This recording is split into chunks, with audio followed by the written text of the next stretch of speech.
पवार यांनी उमेदवार दिला की त्या ठिकाणी अपक्ष उमेदवार अर्ज करायचा आणि त्यानंतर तो अपक्ष उमेदवार अजित पवारांना भेटायचा।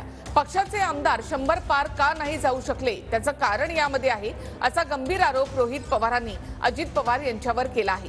दरम्यान रोहित पवारांनी केलेल्या आरोपांना हसन मुश्रीफांनी प्रत्युत्तर दिलं आहे।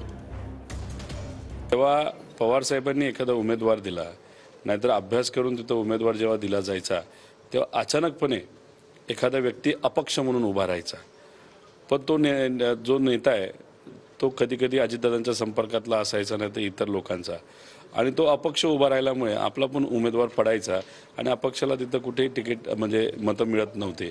पण याच्या मागे कोण होतं, कुठली रणनीती होती, आपण 100च्या पुढे का नाही जाऊ शकलो याचा खोलात जाऊन अभ्यास केला ते असे अपेक्षा उभे राहिल्यामुळे सुद्धा ते कारण असू शकतं हे आपल्याला बघावं लागेल। पूर्णपणानं खोटं आहे। रोहित पवार फार खोटं बोलतात, त्यांना फार मोठी घाई झालेली आहे। वास्तविक त्यांच्यासमोर अनेक प्रश्न असताना त्यांनी आपल्या प्रश्नाची सोडवणूक केली पाहिजे आणि मला वाटतं की आपण वयानं किती आहोत, आपली टर्म कितवी आहे हे सगळं बघून त्यांनी आपली वाच्यता केली पाहिजे आणि विनाकारण हा तिढा वाढवत बसतायत आणि त्यांना अजित पवारांची कधी जागा घेईन याची फार मोठी घाई झालेली आहे। वाटतं या घाईत त्यांचा कधीतरी अपघात होण्याची शक्यता आहे।